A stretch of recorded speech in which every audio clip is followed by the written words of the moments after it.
Ciao a tutti e benvenuti o bentornati nel mio canale. Io sono Daimon-X e questo è Human Fantasy. Parliamo di anime, di cartoni animati giapponesi, soffermandoci in particolare sugli shonen degli anni 80 e 90, quelli che in maniera positiva hanno lasciato un segno indelebile nelle menti degli ultimi della generazione X e dei primi millennial. In questo video, nello specifico, andiamo a vedere 5 personaggi che in principio sono stati presentati come antagonisti e poi, con l'evolversi della trama, si sono schierati a fianco dei protagonisti. Ora, siccome questo canale è indirizzato a un pubblico internazionale e consente la visualizzazione dei sottotitoli in ben 5 lingue, italiano compreso, userò i nomi originali sia delle opere che dei personaggi. Altro punto importante da specificare è che non terrò conto delle trame degli manga, ma farò riferimento esclusivamente a quelle degli anime, sapendo che ci sono sempre delle variazioni tra l'una e l'altra, a volte anche significative. Siete pronti dunque a scoprire chi saranno mai questi 5 personaggi? 1, 2, 3, si parte! Al numero 1 abbiamo Ikki di Phoenix, proveniente dall'anime di Saint Seiya. Ikki è uno dei 5 Bronze Saint principali devoti alla dea Atena, insieme a Seiya, Shun, Yoga e Shiryu, ed è il primo nemico che questi si ritrovano ad affrontare.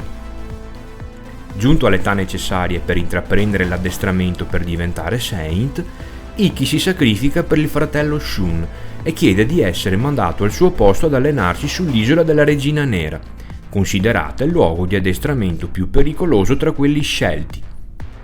A causa della natura ostile dell'isola e di una serie di addestramenti mirati a risvegliare odio e altri sentimenti negativi, Ikki torna a Tokyo durante lo svolgimento della guerra galattica, completamente cambiato rispetto a prima e con l'obiettivo di rubare l'armatura d'oro del Sagittario per diventare il più forte dei cavalieri.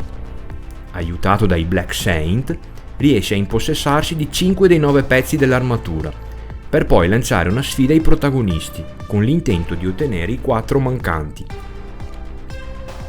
Sconfitto da Seiya e dagli altri 3 Saint, inizia a redimersi e a raccontare loro i vari motivi del suo cambiamento.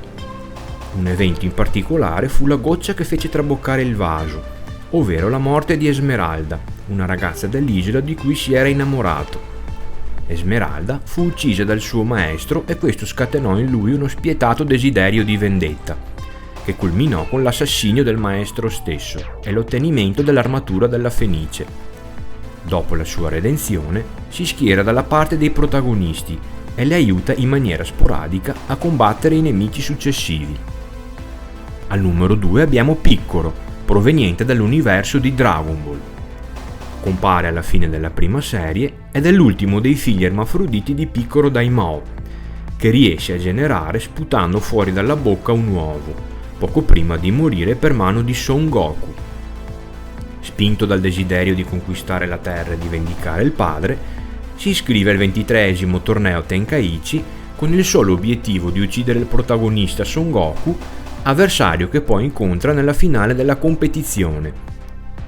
Dopo un duro e lungo combattimento in cui i due si equivalgono, Son Goku riuscirà a sconfiggerlo e decide di risparmiarlo, nella speranza di potersi confrontare di nuovo con lui.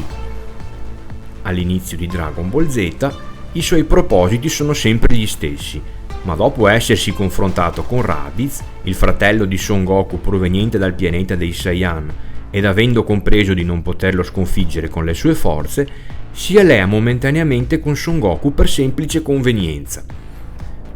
Nelle puntate successive, essendo a conoscenza dell'arrivo sulla Terra di altri 2 Saiyan molto più forti di Raditz, si ritrova a dover allenare Son Gohan, il figlio di Son Goku, a causa della morte temporanea di quest'ultimo. Tra i due inizia lentamente a instaurarsi un rapporto di amicizia, cosa che lo porta pian piano a redimersi, fino a schierarsi in maniera definitiva dalla parte di Son Goku e degli altri guerrieri Z.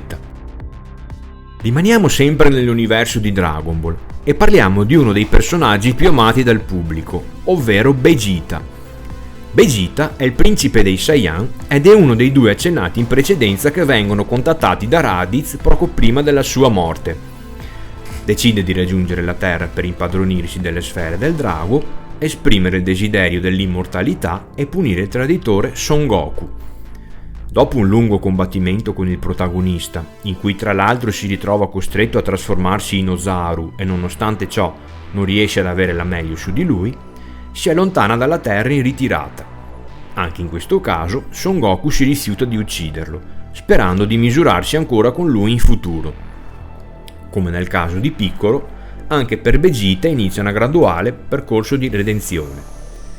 Già dopo la saga di Frieza si unisce alla squadra Z e si nota che perde gran parte della sua malvagità iniziale, abbandonando anche di fatto l'idea di uccidere Son Goku. Allo stesso tempo però continua a coltivare dei sentimenti di rivalità e invidia verso il protagonista, in quanto quest'ultimo si dimostra sempre più abile in combattimento. L'obiettivo che Vegeta si pone al di sopra di tutti gli altri, e che permane per quasi tutta la durata della serie di Dragon Ball Z, è quello di diventare migliore di lui e soprattutto diventare anche il miglior guerriero della galassia.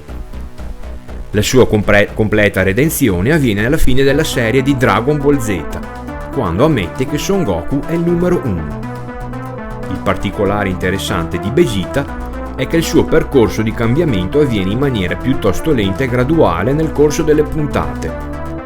Si passa quindi da un personaggio malvagio e intenzionato a uccidere il protagonista a uno un po' più mite che allo stesso tempo però mantiene acceso un forte desiderio di rivalsa verso quest'ultimo, fino a un personaggio finale che elimina gran parte dei sentimenti negativi presentati durante l'arco narrativo.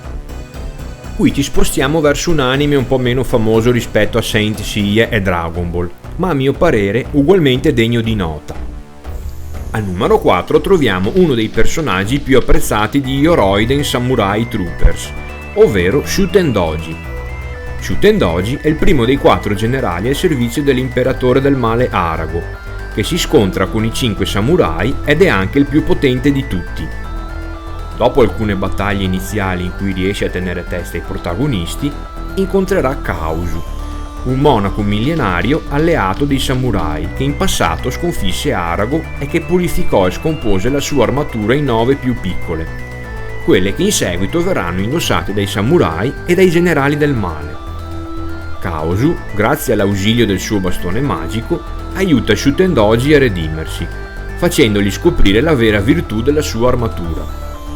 Shuten Doji, nelle battaglie successive, si schiera dalla parte degli eroi, prendendo il posto di Kaozu dopo la sua morte e sacrificandosi nella penultima puntata per liberare Kaiyura, una seguace del clan di Kaozu soggiogata da Arago. Commento personale a parte, credo che la morte di Shuten Doji sia stato un vero trauma per noi ragazzini di quegli anni. E terminiamo l'elenco con l'ultimo dei 5 personaggi, ma non ultimo in senso di importanza, Iei, appartenente all'anime di Yu Yu Hakusho.